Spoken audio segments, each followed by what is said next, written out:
ব্যক্তিবিশেষ নন, সংসদে দলীয় অবস্থান ঠিক করবেন দলের সংসদীয় নেতৃত্ব, বলে দিলেন চেয়ারপারসন মমতা। নমস্কার, আপনারা দেখছেন মুর্শিদাবাদ নিউজ সংবাদ। আজকের তাজা কয়েকটি খবর। শীতকালীন অধিবেশনে সংসদীয় দলকে মমতা যে অনুশাসনে বাঁধতে চেয়েছেন তা স্পষ্ট হয়ে গিয়েছিল গত সোমবার জাতীয় কর্মসমিতির বৈঠকেই। সেখানেই সংসদ বিষয়ক শৃঙ্খলারক্ষা কমিটি গঠন করে দিয়েছিলেন তিনি। সংসদে দলের অবস্থান কোনো ব্যক্তিবিশেষ এর বিষয় নয়, জানিয়ে দিলেন তৃণমূলের সর্বময় নেত্রী তথা সংসদীয় দলের চেয়ারপারসন মমতা বন্দ্যোপাধ্যায়। বৃহস্পতিবার মমতা বলেন, পার্লামেন্টে স্ট্যান্ডটা আমাদের কারো ইন্ডিভিজুয়াল ম্যাটার নয়, অর্থাৎ সংসদে অবস্থান কোনো ব্যক্তিবিশেষের বিষয় নয়। তারপরেই মমতা জানিয়ে দেন, ওই বিষয়ে অবস্থান নেবে তৃণমূলের সংসদীয় দল। সেই সংসদীয় দলের চেয়ারপারসন যে তিনি, তাও ঘোষণা করেন মমতা।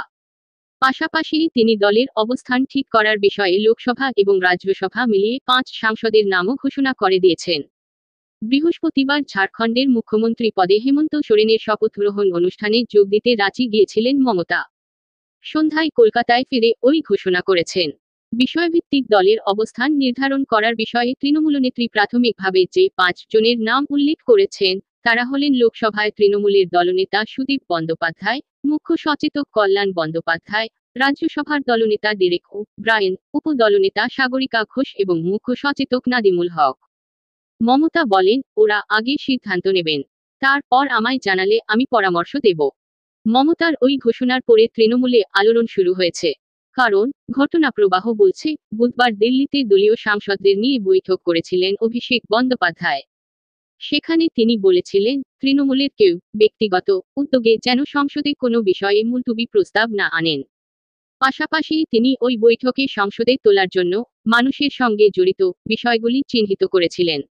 সাংসদদের প্রতি তার নির্দেশ ছিল, আগামী 20 ডিসেম্বর শীতকালীন অধিবেশনের শেষ দিন পর্যন্ত ওই বিষয়গুলিতেই নোটিশ দিয়ে সেগুলি আলোচনা করার চেষ্টা চালিয়ে যেতে হবে।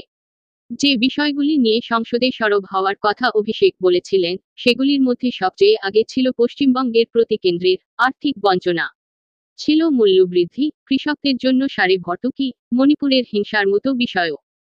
তারপরেই বৃহস্পতিবার মমতার বক্তব্য দলের একটি অংশের কাছে তাৎপর্যপূর্ণ মনে হয়েছে, যেখানে তিনি বলেছেন, কোনো ব্যক্তি সংসদে দলের অবস্থান ঠিক করবেন না, এবং পাশাপাশি আরও একবার জানিয়ে দিয়েছেন তিনি সংসদীয় দলের চেয়ারপারসন। যে 5 জনের নাম তিনি বলেছেন তারা ওই বিষয়ে সিদ্ধান্ত নেওয়ার পরে মমতা তাদের পরামর্শ দেবেন।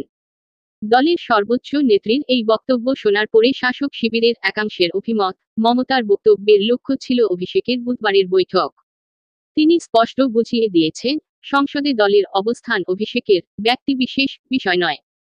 তিনি যাদের ঠিক করে দিয়েছেন সিদ্ধান্ত নেবেন তারাই। বস্তুত ওই ঘটনাকে তারা সোমবারের জাতীয় কর্মসমিতির বৈঠক এবং তৎপরবর্তী ঘটনাপ্রবাহের সঙ্গে মিলিয়ে দেখতে চাইছেন। যেমন, ওই বৈঠকের পরে মন্ত্রী তথা দলের নেত্রী চন্দ্রিমা ভট্টাচার্য অভিষেককে দিল্লির মুখপাত্র হিসেবে ঘোষণা করেছিলেন। ওই তালিকায় আরও 5 জনের সঙ্গে অভিষেকের নাম ছিল। বাকিরা ছিলেন ডেরেক, কাকলি ঘোষ দস্তিদার, কীর্তি আজাদ, সুস্মিতা দেব এবং সাগরিকা। বিষয়টি জানাজানি হতেই অভিষেকের ঘনিষ্ঠ মহল থেকে জানানো হয়, তাকে দিল্লির মুখপাত্র করা হয়নি। তাকে বলা হয়েছে জাতীয় রাজনীতি এবং সংসদে যা যা হবে তা দেখতে। দাবি করা হয়, মমতা বৈঠকে মুখপাত্র শব্দটি অভিষেক সম্পর্কে বলেননি। চন্দ্রিমার বক্তব্যে ভুল বোঝাবুঝি তৈরি হয়েছে। সেই বক্তব্য অনুযায়ী অভিষেক বুধবার ওই বৈঠক করেছিলেন বলে তার ঘনিষ্ঠদের দাবি। তবে দলের অন্য একাংশের আবার বক্তব্য, বুধবারের বৈঠকে অভিষেক বলেছিলেন, দলের কেউ যেন ব্যক্তিগত উদ্যোগে সংসদে কোনো মুলতুবি প্রস্তাব না আনেন। যা হওয়ার তা দলগতভাবেই করা হবে। দলনেত্রী মমতাও সেই কথাই বলতে চেয়েছেন। তিনিও বলতে চেয়েছেন, সংসদে দলীয় অবস্থান ব্যক্তিগত হতে পারে না। সংসদে শীতকালীন অধিবেশন শুরু থেকেই আদানি কাণ্ড নিয়ে উত্তাল। ক্ষোভ বিক্ষোভে প্রায় রোজই পুরো অধিবেশন বানচাল হয়ে যাচ্ছে। এই পরিস্থিতিতে তৃণমূল চাইছে সংসদ যাতে সচল থাকে। হট্টগোল করে মুলতবি করে দেওয়ার পক্ষে নয় বাংলার শাসক দল, বরং সংসদে বাংলার দাবি দেওয়া সংক্রান্ত বিষয়গুলি বেশি বেশি করে তুলে ধরতে চাইছে তৃণমূল।